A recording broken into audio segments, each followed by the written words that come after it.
എൻ്റെ കുഞ്ഞു മക്കളുടെ ഒരു ക്ലാസ് കാണാം.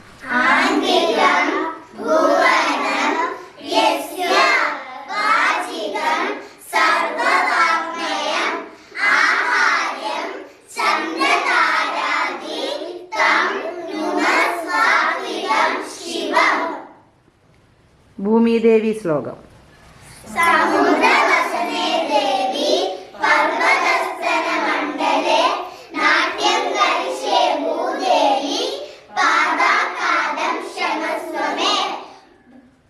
ഹനുമൻ ശ്ലോകം.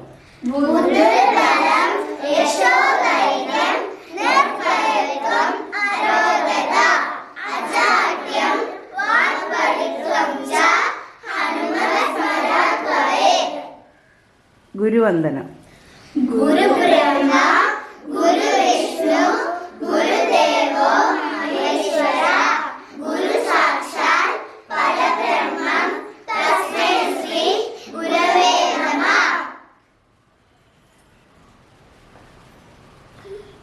നമ്മൾ ഇന്നത്തെ ക്ലാസ്സിൽ പറഞ്ഞുകൊണ്ടിരുന്നത് താളത്തെക്കുറിച്ചാണ് അല്ലേ? താളം നമ്മളൊരു ഡാൻസ് പഠിക്കുമ്പോൾ, നൃത്തം പഠിക്കുമ്പോൾ ഏറ്റവും അധികം വേണ്ടതാണ് താളം അല്ലേ? അപ്പോൾ നമ്മുടെ തട്ടടവിലും നാട്ടടവിലും പരവലടവിലും ഒക്കെ ഉള്ള താളം എന്ന് പറഞ്ഞാൽ ആദിതാളമാണ്. എന്ത് താളം? ആദിതാളത്തിന് വേറൊരു പേരുണ്ടല്ലോ, എന്താണത്? ത്രിപുടതാളം. ചതുരസ്ര ജാതി ത്രിപുടതാളമാണ് നമ്മൾ തട്ടടവിലും നാട്ടടവിലും പരവലടവിലും ഒക്കെ പഠിക്കുന്നത്. തട്ടടവിലും 3-ലും 8-ലും വേറെ രൂപകതാളമാണ്, എന്നാൽ പോലും പൊതുവെ ആദിതാളമാണ്. അപ്പൊ ആദിതാളത്തിന്റെ അംഗങ്ങൾ പറയാൻ പറഞ്ഞ എന്താണ്? ഒരു ലഘു, 2 ദ്രുതം. അടിച്ചിട്ട് ഇങ്ങനെ വിരലെണ്ണുന്നതിനെ എന്ത് പറയും? ലഘു. അടിച്ചിട്ട് വീശുന്നതിനെ ദ്രുതം എന്നും പറയും. ഒരു ലഘുവും 2 ദ്രുതവും ചേരുന്നതാണ് ആദിതാളം. നമുക്കത് എങ്ങനെ ചെയ്യേണ്ടത് പിടിച്ചു നോക്കാം. തട്ടടവിലെ 1-ാമത്തെ തട്ടടവില് എങ്ങനെയാ ചെയ്യുന്നതെന്ന് നോക്കാം. ഇവ കേൾക്കുന്നുണ്ടോ? ചെയ്തേ. താളം പിടിച്ചേ. എങ്ങനെ? ബാ, കയ്യിലെടുത്ത് 1-ാമത്തെ താളം എങ്ങനെ പിടിക്കും? അപ്പൊ ഒരടിയില് ഓരോ അക്ഷരം വെച്ച് പറയണം. ഓക്കെ?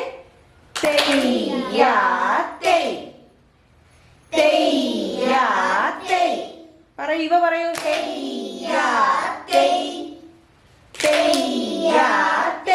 ഇത് ഫസ്റ്റ് സ്പീഡ്. ഫസ്റ്റ് സ്പീഡില് ഒരടിയിൽ നമ്മൾ ഓരോ അക്ഷരം വെച്ച് പറഞ്ഞു. സെക്കൻഡ് സ്പീഡില് ഒരടിയില് 2 അക്ഷരം വെച്ച് പറയും അല്ലേ? എങ്ങനെ ചെയ്യുന്നേ?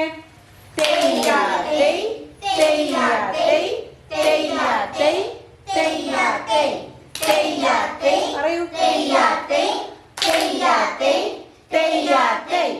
ആയി. അപ്പൊ ഇപ്പൊ എത്രയായി? സെക്കൻഡ് സ്പീഡായി. ഇനി തേർഡ് സ്പീഡില് സെക്കൻഡിന്റെ ഡബിള് ഒരടിയില് 4 അക്ഷരം വെച്ച് പറയും. എങ്ങനെ പറഞ്ഞു നോക്കാം. നിവർന്നിരുന്നേ എല്ലാരും. നിവർന്നിരുന്നേ. ചൊല്ലിക്കേ. Ready? 1 2 3 start.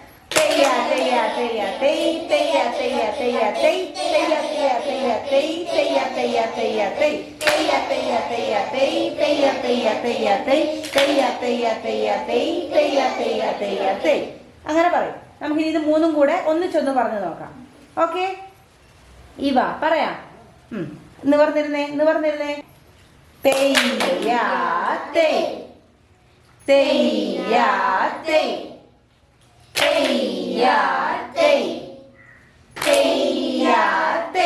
Second speed.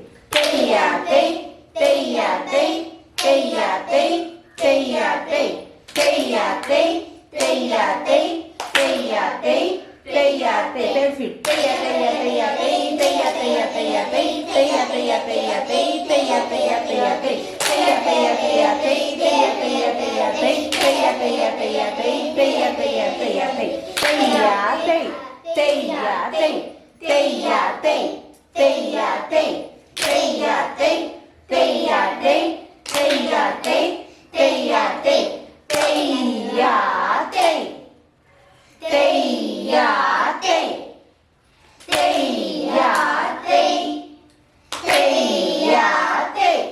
Okay, very good.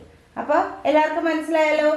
ആദ്യ താളത്തിലെ തട്ടടവിലെ ഒന്നാമത്തെ തെയ്യാത്തേക്ക് എങ്ങനെയാണ് പിടിക്കുന്നത്, താളം പിടിക്കുന്നത് എന്നുള്ളത് മനസ്സിലായി. Okay, very good.